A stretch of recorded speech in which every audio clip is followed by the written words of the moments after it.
देश के अंदर सिर्फ 3 लोगों की सबसे ज़्यादा चलती है और सबसे ज़्यादा पावर भी 3 लोगों के पास होता है, पीएम, सीएम और DM. Yes ladies and gentleman, I am talking about prime minister, chief minister और district magistrate. District magistrate is also known as an IAS officer. So every aspirant wants to recreate his own history by winning the rat race for becoming an IAS in their first attempt.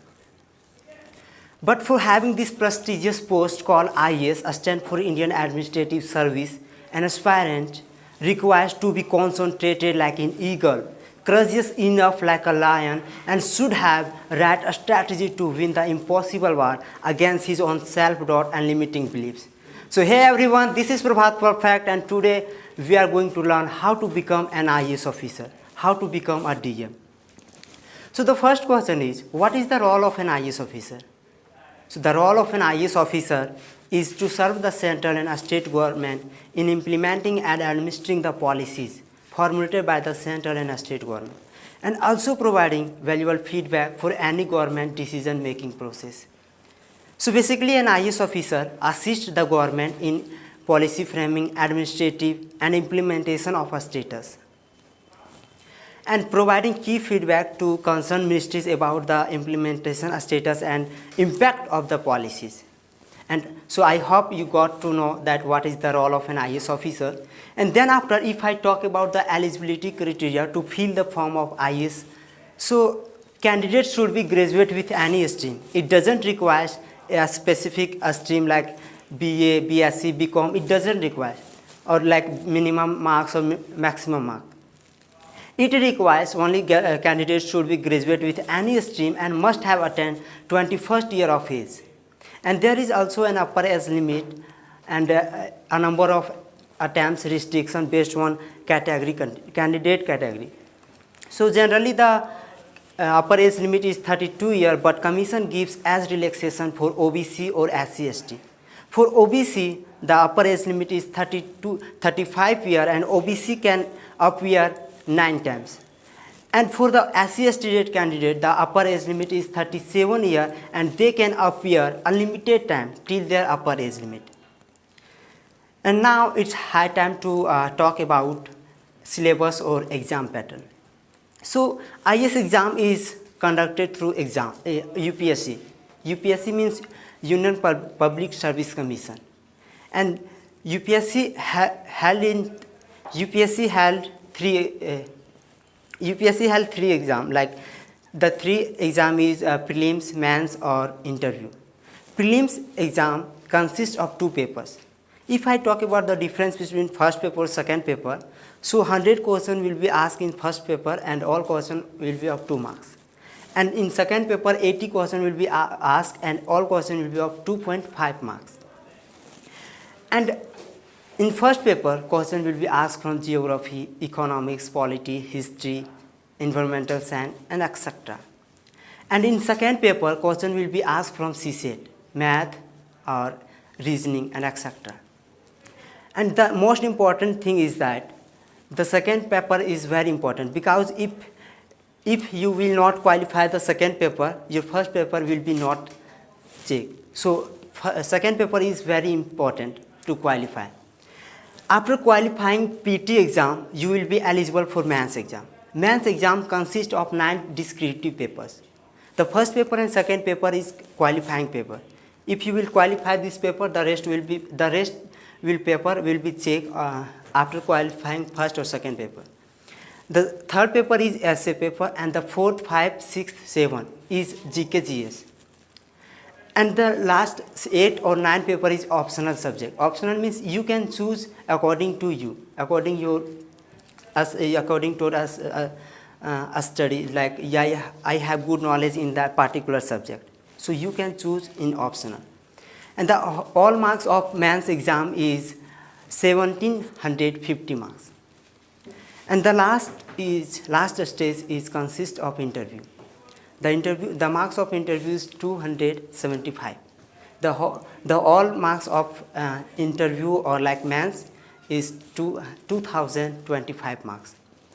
And if you want to qualify this exam, if you want to achieve IAS post, so you have to got a score like minimum 1000, maximum 1000, because in this last year Shruti Sharma got 940 marks, and she is the topper of UPSC. So after completing these all things, you can achieve IAS post. So now it's high time to talk about salary package. So an IAS officer gets handsome salary package. During training, the salary package of IAS officer 33,000 to 35,000, and after training, the salary of an IAS officer is 56,100. And after 8 years of service, the salary package of an IAS officer is 1,31,249 rupees. And the minimum salary of an IAS officer is 2,50,000 when you will become secretary. So now I have covered all these things that you need, and now it's most important thing I want to highlight, that how the most confusion every student is facing nowadays, like how to start preparation of UPSC after completing 12th or graduation. Everybody is facing this problem. So to clear this examination, you need to absolutely sure about three things, or there are three ingredients for success in this examination. The first ingredient is motivation. If you look the syllabus, it's very vast syllabus. History, geography, polity, economics, and optional subject, and many more. And it takes 2 or 3 years of your life to clear this examination. In these 2 or 3 years, you have to self-motivated to clear this examination. You don't have to ever let go your dream to become an IAS officer. But sometimes you will bang your head that I am getting into myself, like I was happy in my I was happy in my job, I was happy at a college, I was happy at a university. This is where your motivation will play important role. Someone said a beautiful line, I hated every second of my training, but I told myself, suffer now and live the rest of life like a champion. That means you have to self-motivate. Despite being the stress of this examination, you have to self-motivate to clear this exam, to achieve this post. Once you get motivated, you need discipline. What is this discipline that I am talking about? Timetable or daily schedule. Create a timetable and create a daily schedule and stick to it. You can start minimum expectation, 1 chapter a day plus newspaper plus 1 answer writing. Slowly and steadily you can increase the level of your expectation. When your expectation will be increased, automatically your confidence will be boosted. So the first ingredient, motivation, and the second ingredient, discipline. And the third thing is that write a strategy, proper guidance. Because there are lots of people who clear this exam in first attempt, but some people who clear this exam in second attempt, third attempt, fourth attempt. But there are lakhs of students who never clear this exam. Why? What is the reason? Because they don't know how to study, what to study, lack of right guidance, proper strategy. Despite being a UPSC aspirant, I would like to highlight all confusion in this video. So first thing, that if you want to swim in river, so first thing, what will you do? First thing, you have to learn how to swim. Then after, you will jump in any river. So the same thing in this exam you have to do, that you have to thoroughly command one syllabus. Because if you don't know what is syllabus, what to study, how to study, then you cannot crack this exam. And then after, you have to study NCERT book. because you know when you make home, then first thing you do that, like सबसे पहले बुनियाद बनाते हैं क्योंकि वो घर हमेशा के लिए मजबूत रहे. So in this I want to make you understand that first after that, after completing thoroughly command syllabus, you have to read NCERT book. After reading NCERT book, you have to practice you have to practice a lot, because if अगर आप घर बना रहे हैं तो उसमें पानी नहीं दीजिएगा तो फिर वो घर बेकार है. इसलिए आपको practice makes a man perfect.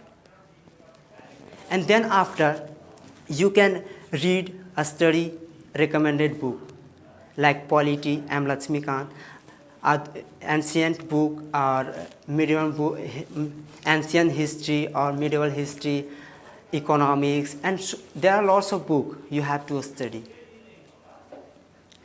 I can say it is tough. UPSC exam is very tough, but it is also true that it is very easy. With the right guidance, with the right approach, systematic approach, you can prepare this exam and you can achieve IAS post. Now I think you don't have any confusion. So last but not least, I would like to say that जंगल में हर रोज़ हिरन उठकर सोचता है कि मुझे शेर से ज़्यादा तेज़ भागना है, क्योंकि अगर हम नहीं भागेंगे तो शेर मुझे मतलब मार कर खा जाएगा. और लेकिन शेर सोचता है कि मुझे हिरन से ज़्यादा तेज़ भागना है, क्योंकि अगर हम नहीं भागेंगे उससे तेज़ तो भूखे मर जाएंगे. So it doesn't matter you want to become a lion और हिरन. आप हिरन बनना चाहते हैं और शेर, ये मायने नहीं रखता. आपको हर रोज़ भागना पड़ेगा, हर रोज़ संघर्ष करना पड़ेगा. So run every day to achieve your dream. So that's all about me. Thank you.